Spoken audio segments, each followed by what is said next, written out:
Olá, este é o lacconcursos.com.br, eu sou Rodrigo Belmonte e a aula de hoje é Estatuto do Congressista. É isso aí, Estatuto do Congressista, o último ponto do Poder Legislativo na sua parte de estrutura. Tá aqui, Estatuto do Congressista. O que a gente viu até agora do Poder Legislativo Federal aqui nas nossas aulas do LAC? Congresso Nacional a gente já viu, Câmara dos Deputados também, Senado também, e hoje a gente vai liquidar este ponto aqui, Poder Legislativo. Hoje você pega seu material e faz assim, ó, Poder Legislativo com a parte de estrutura. E depois vai ficar só a aula sobre processo legislativo, quando a gente vai analisar cada uma das normas previstas na Constituição da República. A gente vai analisar a existência da própria Constituição, a existência das emendas constitucionais, leis, medida provisória, decreto e por aí vai. Artigo 59 vai ser objeto da nossa próxima aulinha. Deixa eu pegar o apagador, que ele não tinha que estar aqui, ele tinha que estar ali, né, cabeça? Beleza? Sussa, tranquilos? Então é o seguinte, agora a gente vai falar sobre o Estatuto do Congressista, leia-se imunidade, exatamente, Estatuto do Congressista. A gente vai falar hoje sobre imunidade parlamentar, proibições dos parlamentares, direitos dos parlamentares, e aí, conteúdo constitucional, texto da Constituição. Essa aula tem bastante doutrina e bastante jurisprudência sobre esse tema, porque em prova tem caído muito sobre a jurisprudência do Supremo Tribunal Federal e sobre algumas doutrinas referente ao assunto. E questões de prova, para a gente fixar a matéria. Beleza? Sussa, meu amigão! Sussa, minha amigona! Vamos lá?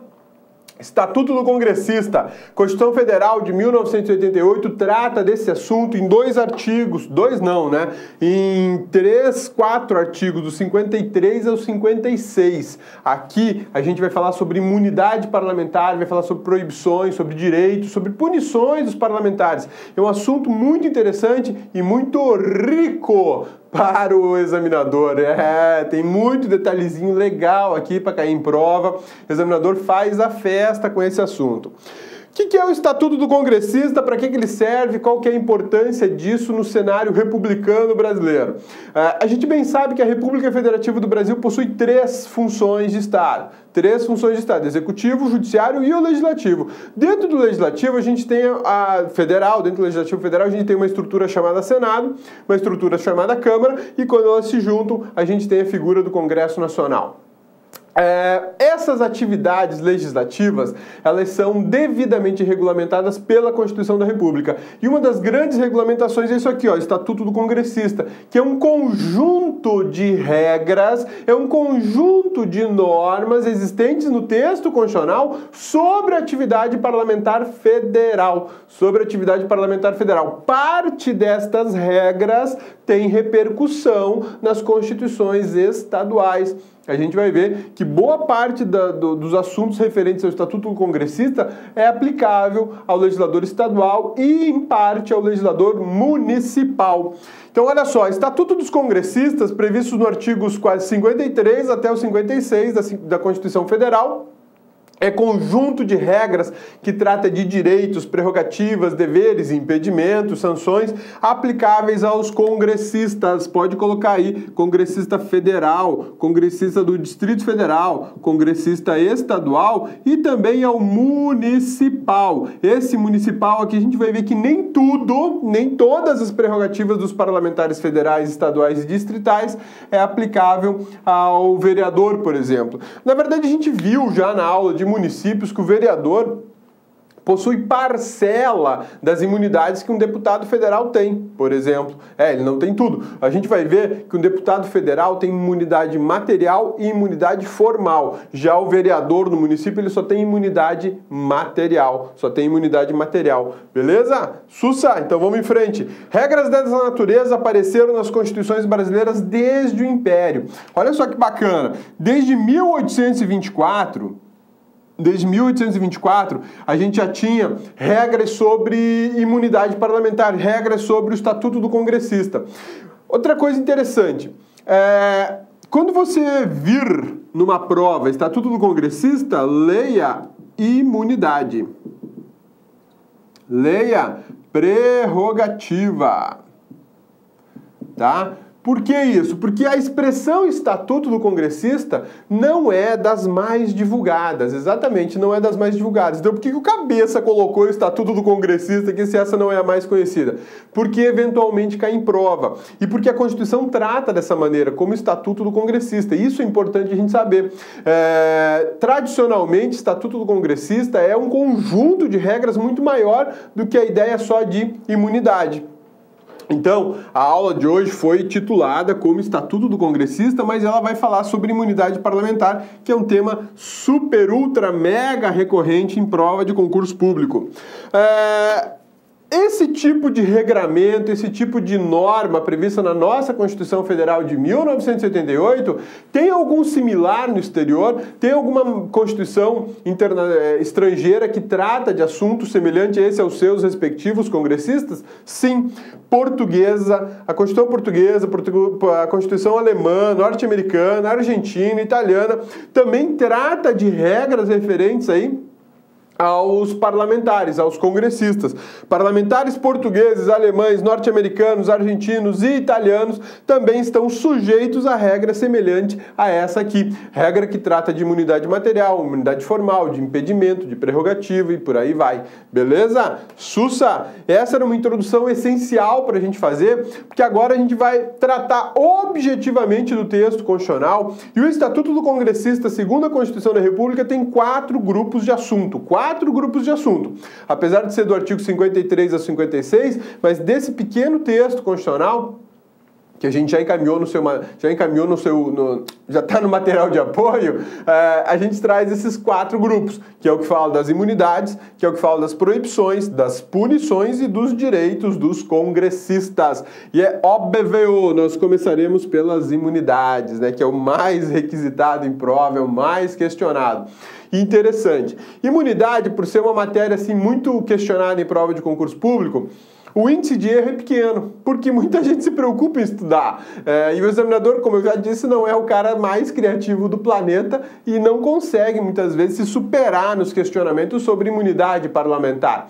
Agora, quando cai proibição e punição ou alguns direitos dos parlamentares, aí é o rapa. Por que é o rapa? Porque a gurizada não estuda, só preocupa com a imunidade parlamentar. E aí cai na prova perguntando se quando um deputado federal é condenado criminalmente com sentença transitária em julgado, se ele perde o mandato ou não perde e de que forma perde.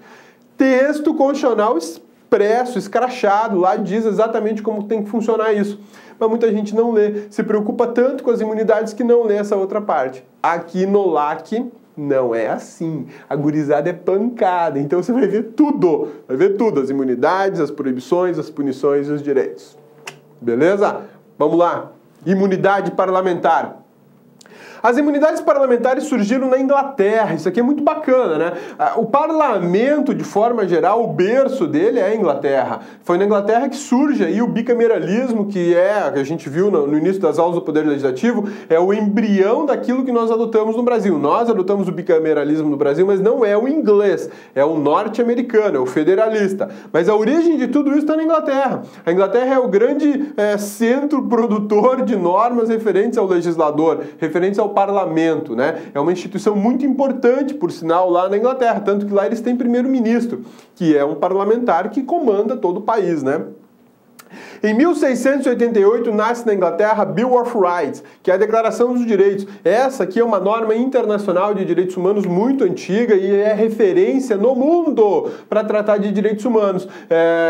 E um dos direitos humanos mais importantes tratados no Bill of Rights é o direito político, o direito político também chamado, ou melhor, o direito político e também os direitos civis. Aqui dentro desse direito político e também dos direitos civis nasce a Freedom of Speech. Freedom of Speech é o direito de falar. É a liberdade de falar, sem freio, sem arreio, sem cabresto, né? Essa é a ideia. E aí, o que acontece? Nessa Declaração de Direitos, Bill of Rights, a gente tem aí, aparece a Freedom of Speech, que trata justamente do direito do parlamentar falar sem ser censurado. A função do parlamentar não é apenas produção de normas, não é apenas produção de lei. O parlamentar ele é o grande fiscal da sociedade. Lógico, no Brasil não é só ele. Você tem o Ministério Público, tem o Tribunal de Contas, tem associações, tem o cidadão, que é um grande fiscal, tem um papel essencial na nossa República, mas o legislador é o grande fiscal. É ele que tem que estar sintonizado com aquilo que o povo pensa, é ele que tem que estar sintonizado com aquilo que o Estado que ele representa está precisando. E aí, muitas vezes, ele precisa falar. A grande ferramenta dele se chama fala. A opinião, né? E também o voto. Nessa hora, um parlamentar pode falar mais fervorosamente, mais incisivamente sobre determinado assunto. Inclusive xingar a presidente da República. Pode falar que ela é bandida, que ela está roubando dinheiro. O parlamentar pode fazer isso. O cabeça não pode xingar a presidente da República de bandida, dizer que ela está metendo a mão no dinheiro. Não, o cabeça não pode fazer isso. Por que o cabeça não pode fazer? O cabeça vai preso. E o parlamentar pode por quê? Porque ele tem imunidade.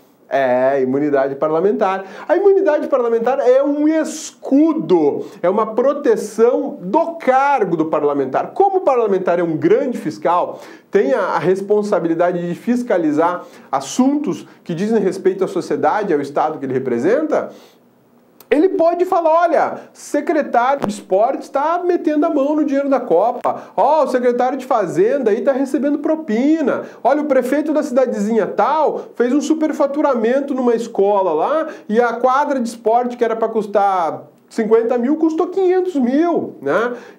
Por que ele pode falar isso? Porque é um fato social, ele traz isso para um contexto técnico, legislativo, e discute, trabalha e pede providências, pede fiscalização, leis mais rigorosas, punições mais apertadas. Mas você já pensou, meu amigão, se o parlamentar não tivesse essa possibilidade de liberdade de fala e tudo que ele falasse virasse um processo contra ele? Porque se ele xinga a presidente da República de bandida, ele seria processado. Sim, seria processado criminalmente, ela exigiria indenização. Agora, no exercício do mandato dele, ele pode xingar, não, a presidente da República é bandidona, ela é a chefe da quadrilha, ele pode falar isso. O parlamentar pode por uma razão muito simples, porque ele tem a liberdade da palavra, ele tem a imunidade para poder falar dessa maneira, porque ele está no exercício da sua atividade parlamentar e ele está agindo no interesse social, ele não está agindo no interesse próprio. A gente vai ver na aula de hoje que a imunidade parlamentar ela tem uma finalidade específica. É a finalidade de proteção da atividade parlamentar. Não é um escudo, não é uma garantia da impunidade. Não, aí não rola, né? Aí seria dar chave da cadeia para bandidagem. Não rola, não tem essa condição, tá? Então, olha só, quando a gente fala em imunidade, a gente tem que lembrar que isso tem origem inglesa, Bill of Rights. Dentro do Bill of Rights a gente tem um direito chamado Freedom of Speech, que é o direito de falar, a liberdade de falar à vontade, né? Isso tornava os parlamentares imunes pela opinião, debates, desde que dentro do parlamento. Olha que bacana. Na Inglaterra, quando isso tudo surgiu, toda opinião e todos os debates, por mais acalorados que eles fossem, se realizados dentro do parlamento, olha só, isso aqui é bacana, né? Se realizados dentro do parlamento, garantia ao parlamentar imunidade. Ele podia xingar até a rainha da Inglaterra lá, não tinha problema nenhum, desde que fosse dentro do parlamento e no exercício da sua atividade parlamentar. Você pode estar pensando assim, pô, mas aí ele vai começar a falar besteira, vai xingar até a gurizada do Corinthians. Ó, a imunidade ela tem que ter uma vinculação com a atividade funcional dele. Ela não se presta para proteger o parlamentar de eventuais abusos que não digam respeito à sua atividade parlamentar. Essa imunidade é para o cargo, ela não é pessoal, ela não é dada à pessoa do parlamentar, é do cargo. O que isso quer dizer? Se você tem uma imunidade para o cargo, para exercício do cargo, ela tem que ser utilizada em razão dele. Ou seja, eu sou imune naquilo que eu faço como parlamentar, na minha função de parlamentar. Ah, mas eu sou parlamentar e estou traficando entorpecentes. Ah, fechou, você é traficante e não tem imunidade para o tráfico. Ah, mas eu sou parlamentar e eu posso falar mal da presidência da República, que não tem problema. Sussa, aí você é parlamentar, aí você tem imunidade. Então, grava isso no HD, meu amigão.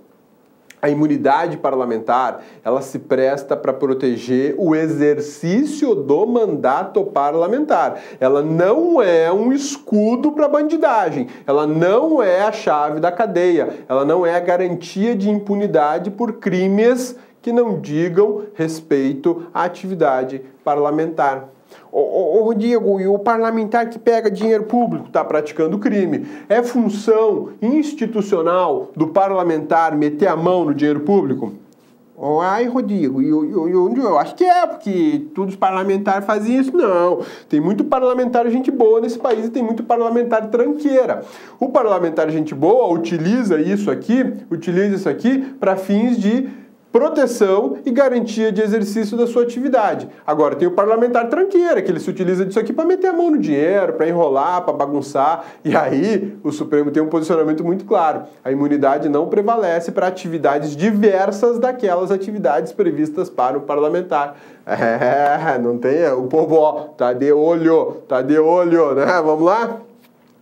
Em 1787 foi a vez dos Estados Unidos prever tais regras na sua Constituição, estritamente vinculadas ao exercício do mandato. Vejam só, tanto os Estados Unidos como a Inglaterra vincularam de forma expressa. Olá, meus amigos, minhas amigas, gostou da aula do professor top de linha, não é isso? Quer continuar assistindo essa videoaula? Aliás, quer fazer o nosso curso completo aqui do Lá Concurso? Ah, professor, quantas aulas tem? Nesse momento, nós temos 260 aulas bastante específicas, focadas no edital. Aulas aí que atendem 100% do edital para os cargos de agente e escrivão de polícia. 260 aulas, tá certo, meus amigos? Olha só, curso nosso completo da Polícia Judiciária Civil, Polícia Civil de Pernambuco, por apenas 10 mensalidades de R$ 25,00 e você tem um período de acesso de 90 dias. Durante esses 90 dias, vocês aí podem assistir esse vídeo quantas vezes quiser e na hora que desejar. Ah, tem mais. Acesse nosso site, está aqui, ó, laconcurso.com.br e assista lá o nosso vídeo de análise do edital desse concurso. Lá tem várias contribuições para vocês aí que vão fazer esse concurso, inclusive lá, professor comentou se o aluno deve chutar ou não nesse concurso da banca do CESP. Banca do CESP, você sabe que tem aquele fator de punição, aquele aluno que chuta, que marca errada, tem um ponto negativo. Nesse aqui não é um ponto negativo, é 0,25, e isso tem impactos no concurso. Tá certo, meus amigos? Então, espero você, venha se matricular conosco, que eu tenho certeza que você não irá se arrepender. Um forte abraço, fique com Deus. Tchau, tchau. Clique lá.